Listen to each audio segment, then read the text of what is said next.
Buongiorno cari amici, benvenuti anche oggi a una pillola del vostro Marietto veneziano. E oggi voglio rispondere ad alcuni di voi che in chat o al telefono o via email mi chiedono da dove si può iniziare per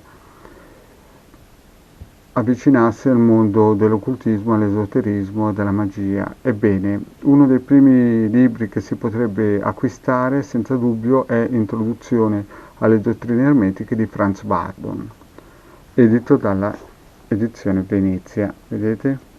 Si può trovare tranquillamente nel sito Il Giardino dei Libri, un ottimo store online italiano. Bene, ma adesso vediamo un po' chi era sto signore Franz Bardon.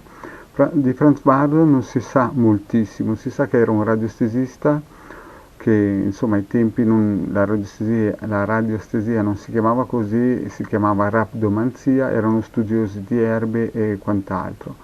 Ma oltre a questo è stato anche un grandissimo esoterista. Ha scritto parecchi libri post mortem, cioè nel senso che li ha fatti poi scrivere quando lui non c'era più, perché in quel periodo bisogna tenere in considerazione che parliamo tra il cavallo tra il 30 e il 50, praticamente tra il 1930 e il 1950, c'era un po' la restrizione. Lui è nato in Cecoslovacchia ed era sotto praticamente il tallone dei tedeschi, della Germania, e quindi anche lui non poteva proprio scrivere e dir tutto, e poi era anche un periodo in cui il cattolicesimo la faceva un po' da padrona e quindi i suoi testi sono sempre stati diciamo tenuti nascosti dai suoi discepoli e poi divulgati dalla sua segretaria dopo la morte.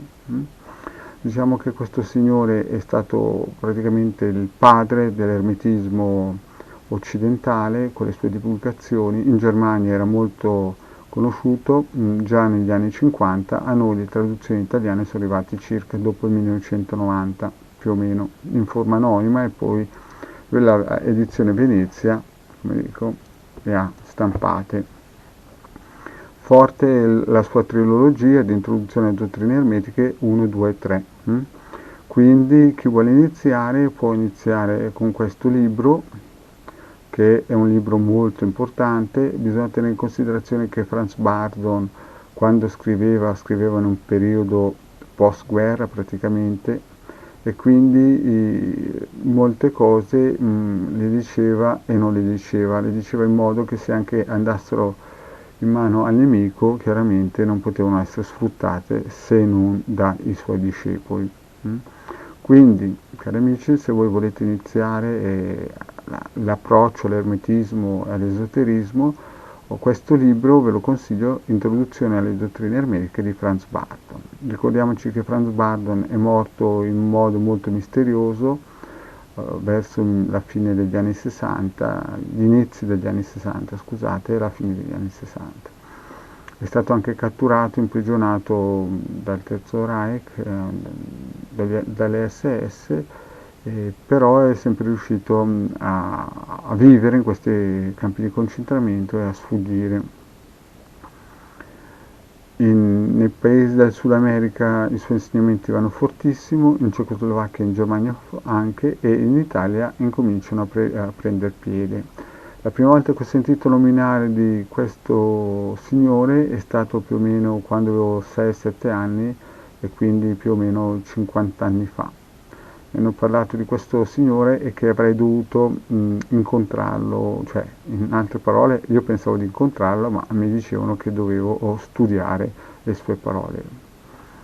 Bisogna anche dire una cosa, che molta farina del sacco di questi libri vengono addebitati, o diciamo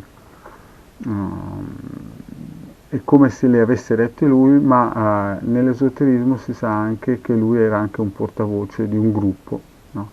Di un gruppo esoterico, e quindi facciamo finta che sia farina di tutto il suo sacco, ma nella realtà lui non era solo ed era dentro una congrega molto molto potente.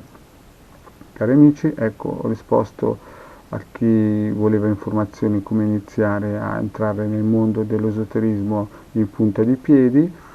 Allora io vi consiglio ancora Introduzione dalle dottrine ermetiche, teoria e pratica, volume 1 di Franz Bardon. Il libro lo potete trovare tranquillamente nel sito Il Giardino dei Libri online e nelle migliori bookstore online. Grazie anche oggi di aver seguito il vostro Marietto Veneziano e alla prossima pillola. Ciao!